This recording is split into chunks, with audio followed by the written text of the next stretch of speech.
I stepped out that door in 2016 and never looked back again.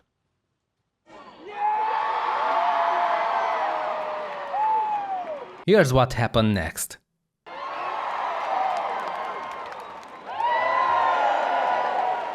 Well, not quite.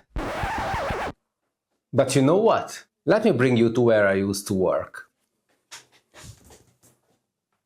When we wake, hear the birds and see the sun. Side by side our fears are done. All the good times just begun. Oh, we know what we have, let's hold on tight. Found what we're looking for in life. Call us crazy, but things are finally right. With you and I used to travel this route every day to work. And I even used to enjoy it until, well, I didn't. This is the entrance to the park. Definitely not your average dull offices. I used to take long walks and solve many challenging professional problems during these walks. As I learned from his book, Steve Jobs used the same strategy to tackle issues. Speaking of Steve, they even raised a statue for him in this park. But as time went on, my enthusiasm for these walks and my work dropped dramatically. Our team grew, and so did the hierarchy of managers. As the team became more diluted, with no real challenges in sight, I started doubting the actual purpose and value of our projects. I completely lost trust in management and found no motivation to go to work. In the final few months, I changed the purpose of my walks from solving work-related issues to dealing with an increasingly overwhelming internal struggle. I wanted to quit and do something totally different, and this became the main theme of my walks. I just didn't feel any motivation to work on someone else's terms. I wanted to build my own stuff and reap the rewards. I didn't want to be just a tiny cog in a big machine.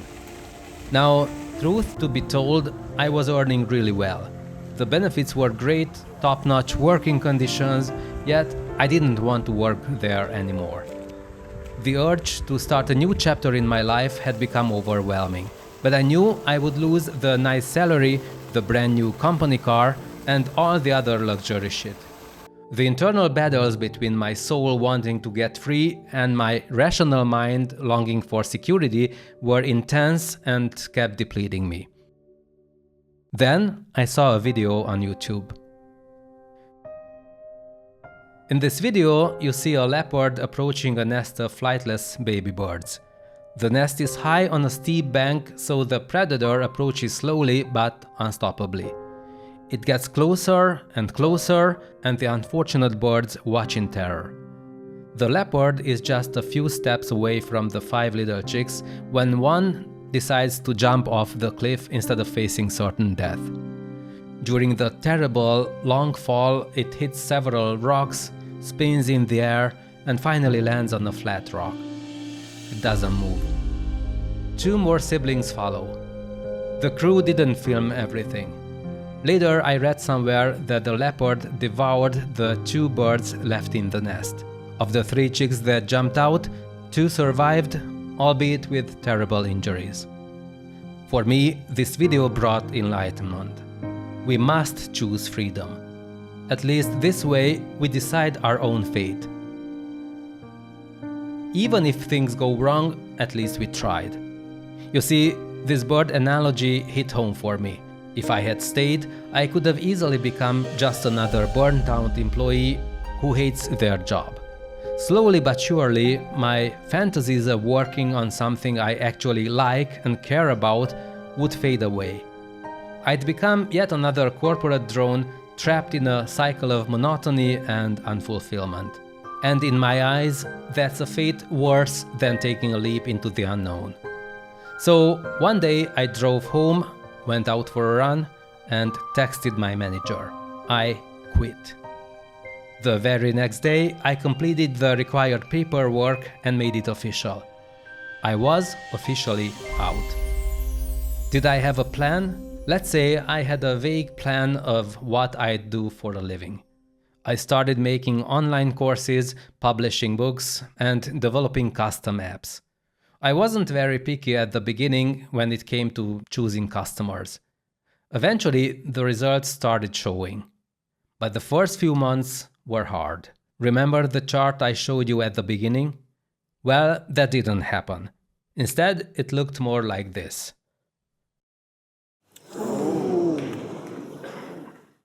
It took me about a year until things started to pick up, and the growth kept accelerating.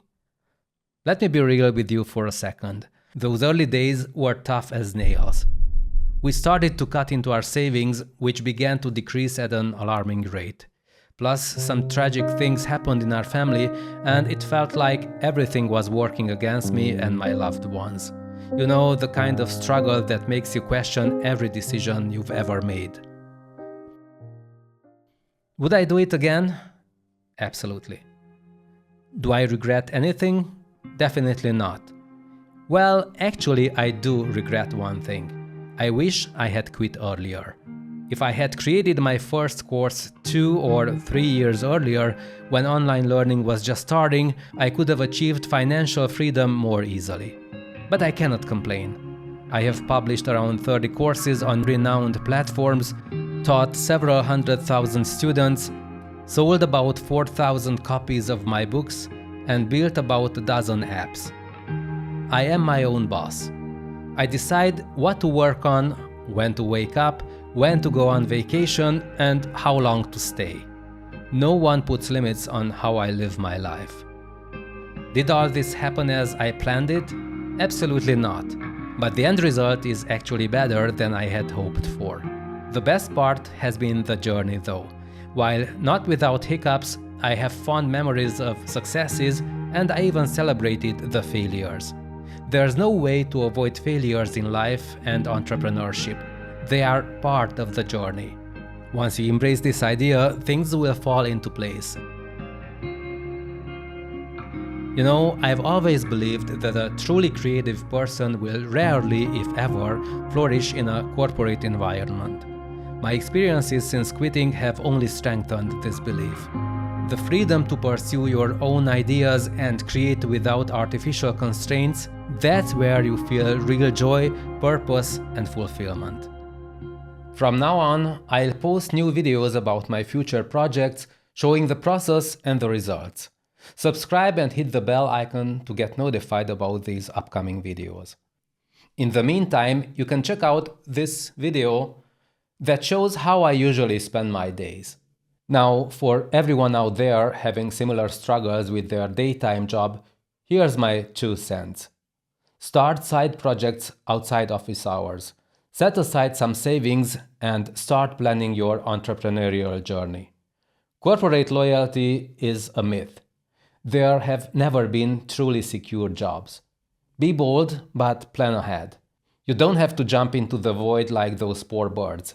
You can build your wings on the way down. Catch you later.